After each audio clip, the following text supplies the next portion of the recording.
Hi, everyone. This is Caroline with the Expat Interviews, Thriving Abroad, where we go all over the world to find the most amazing places and the most exciting adventures from people who are just super awesome, living in them, living their best life, having adventures that many people just sit on their computers sometimes and watch videos and just what do you call them? The armchair travelers. But today I'm super excited because I have a young lady who is going to share her expat journey and it's going to be very interesting because she's in a part of the world that we don't really hear a lot of expat stories. So, welcome, Blair. Thank you so much for joining me. And Thank you for having me. This is very exciting. and I didn't tell everyone that you are over in the Balkan area, uh, uh, Serbia to be exact. So, but we're going to kind of rewind back and just ask you to just kind of share where you're from originally and some of your travel adventures. Yeah, sure. Thank you for having me on board. I am one of the people that love to watch people's YouTube journeys of being an expat, even though I've lived on and off as an expat over the last 8 years. This is my first time doing an interview. And I'm originally from Massachusetts. From And I Boston, where they park the car? No. No, not from Boston, outside Boston. I'm more Oh, central good. Mass.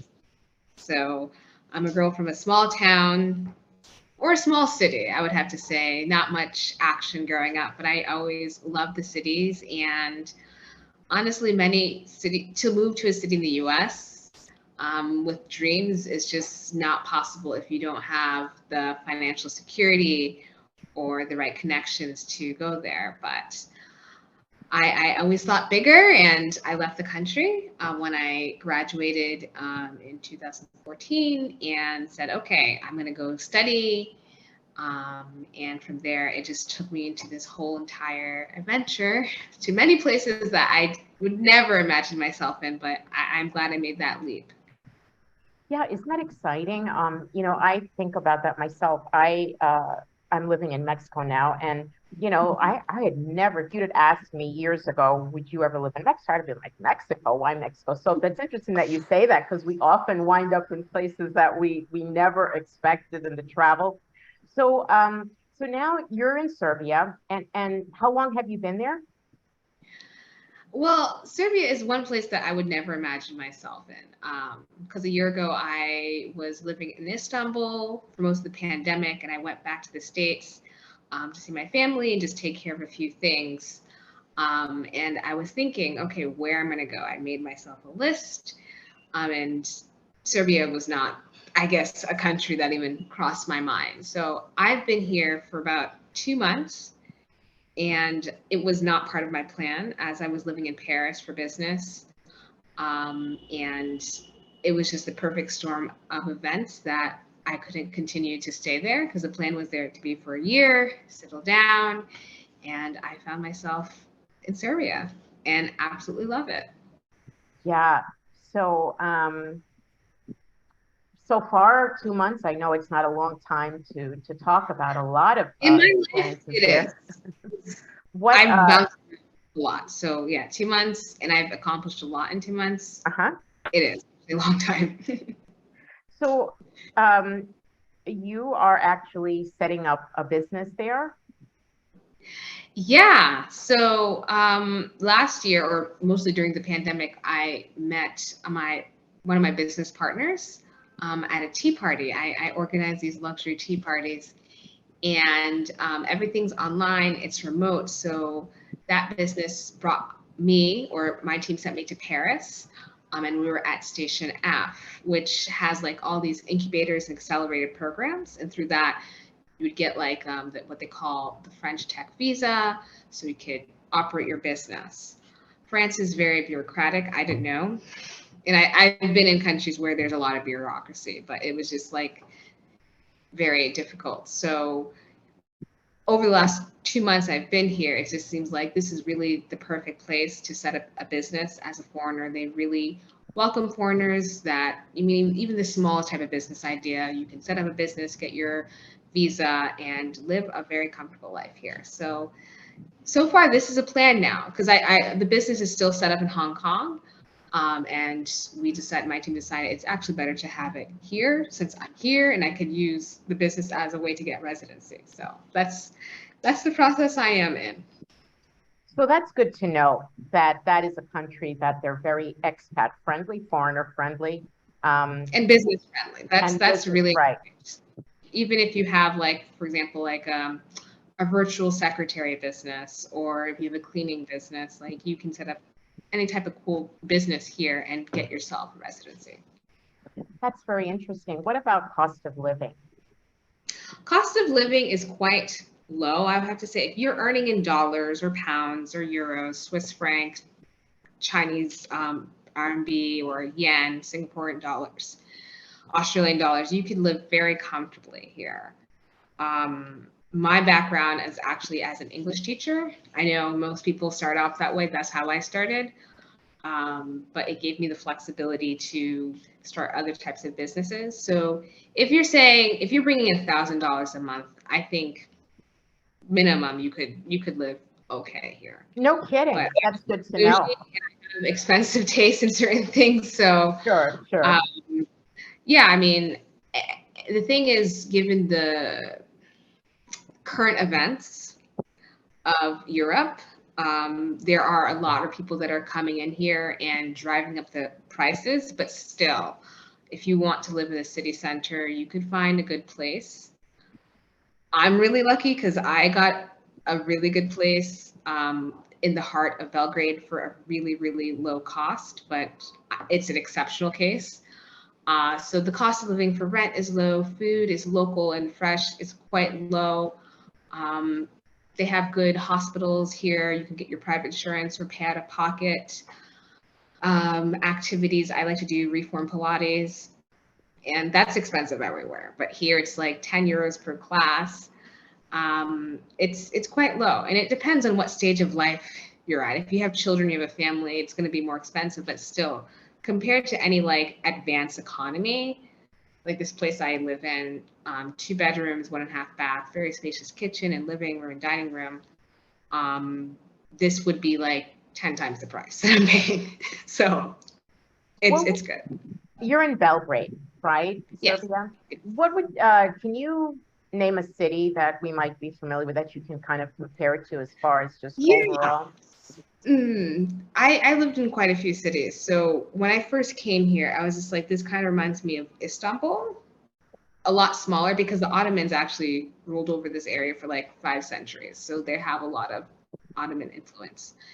Also very European. They speak Serbian and they have the Cyrillic alphabet, which I could read because I lived in a Russian-speaking country. So the alphabets are similar. So it's a bit like Istanbul, smaller. It reminds me a little bit of Berlin because of the architecture. People are super friendly. I'm not saying other places aren't friendly, but in many major cities, people are just very more about themselves. But here, people are curious. They're really nice and kind to foreigners. I mean, it's a wonderful city. And that's Small. Yeah, I was going to say that's important to know that, how foreigners are accepted. I don't know if you're aware now, but there's a lot of things going out on the internet, well, especially for here in Mexico, where a lot of the Mexicans are feeling something that you mentioned, the gentrification, somewhat of the foreigners coming in and, trying to change the culture. I think it's different here with others because of the war. So you have a lot of refugees, you have a lot of people fleeing, and in any place where you have outsiders coming in that have much more money, it's going to drive up the prices. As far as like changing the landscape, the culture, not really. No, no. In my opinion. Of course, sure. And that's important, for people that are looking to live abroad. We have to be culturally aware, and a lot of people perhaps wouldn't pick a Balkan country because their misconceptions of.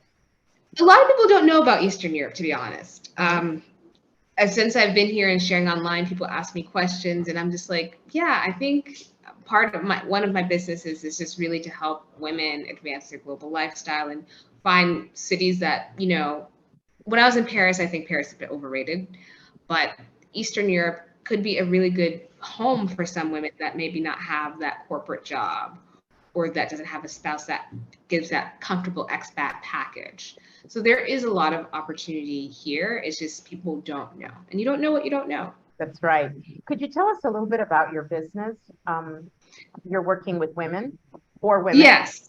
Yeah. So one business is called Her Expat Life. We're a online boutique consultancy that helps women advance their global lifestyles.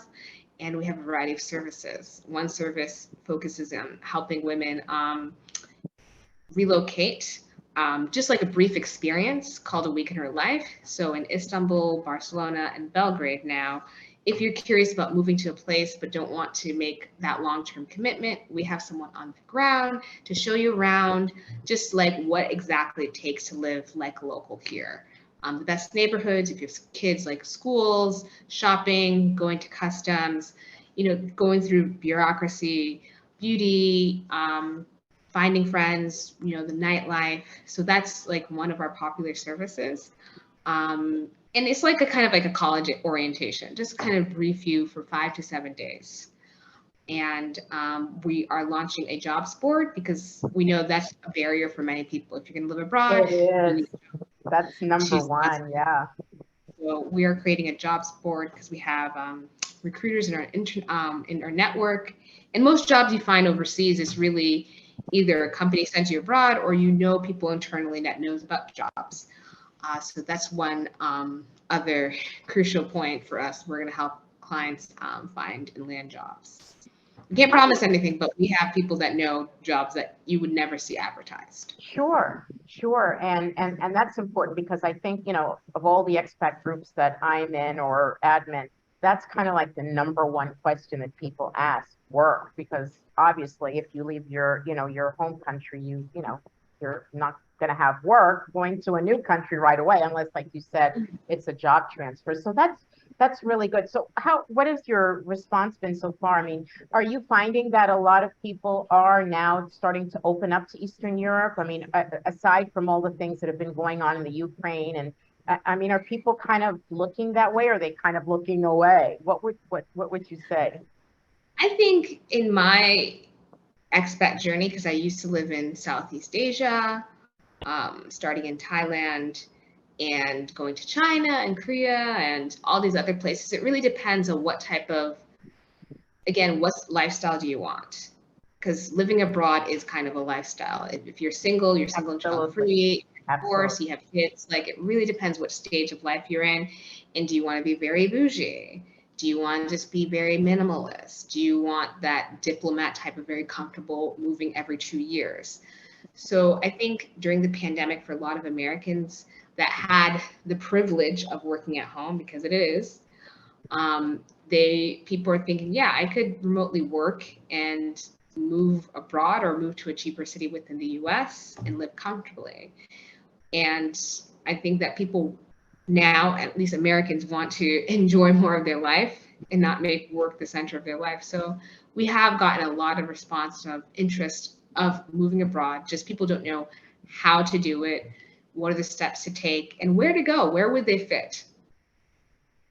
Yes. Well, I'm excited that you are there. I don't know of anyone else who's in that area doing that sort of work. And I think it's important. I am a big proponent. I'm a big supporter of, just getting away from all of the usual, the Thailand, the Mexico, branch out. This is such a big world, and there's so many amazing places that you could probably live a wonderful life. Now, the only downside I'm saying would be the cold. If you're not a cold weather person, that would be one of the downsides. But as far as, quality of life, from what you're saying, it seems like it's really a good place to, jot down on your list of places to consider. Yeah, I mean, the number one thing I think is quality of life. That's why I left the US. And B, when I was living in Asia, I actually miss winter because from Massachusetts, we do have heavy winters. And I like the colds. And when I was living in Kazakhstan, which is near Russia, and after not experiencing winter for 3 years, I was just like, yes, winter is so great. The fashion is great. I loved it. And in many places, winter is not such a bad thing because it doesn't snow so heavily. And many buildings are, for example, when I was in Istanbul, I had heated floors.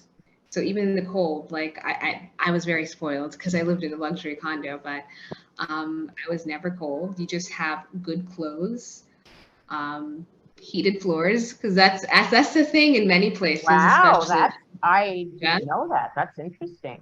yeah. Wow. Not just the bathroom. My whole apartment was heated, Nice. and Nice. yeah. Even here in my bathroom, it has like this heater over the mirror. So I guess like in the winter, just to keep you extra warm. So you dress well and you're fine. And the fashion here, it's just really, it's really nice. So I think if you want a high quality of life and it's not only just having the money, but, have the connections. Because the way I've moved around the world, I mean, I've been far as New Zealand, to like Japan and Finland and all these cool places. Like I could not move like I move if I was stuck in the US because there's just certain institutional barriers. And when I say institution, I'm not talking about like race, but more Right. like getting an apartment, you have to show like your W-2s, you have to show like taxes or whatever. I had never had to do any of that. As long as you have money Right. and you know the right people, you can find a nice place. They're not going to ask certain questions. So So it's I great. I like that because that is important. Networking really is important when especially when you're traveling, you know, to Europe especially. It really helps when you can network and you can get around. As a young woman who has traveled a lot, you've been, to a few places. What advice would you give someone, and not just a young woman, I mean anyone who was considering living abroad? What advice would you give them? Besides Yeah. connecting with you, of course. I mean, I think community is really important. People really underestimate that. I know that in American society, we're very individualistic. We're very proud of it. Yes, but people fall through the cracks because there's no social safety nets. You need to, as an expat, or if you're going to move abroad, you need to be part of a community. And I mean, not just like a nice little Facebook community, but an authentic community of people that care about you. If you go missing, people will notice, um, because it's not enough to be by yourself. And even if you have money, things can slip up. So you need to have a community of friends, a group of people that do care about you. And you have to, aside from networking, because that's what my tea parties are, like I organize women specifically in business to network over tea. And that's how I've made incredible friendships over time. But to be part of like an institutional community, whether it's a spiritual community or like a social club, you need to be part of some type of community. And even if you are married with family, you also need something bigger outside of your immediate family. That's the advice.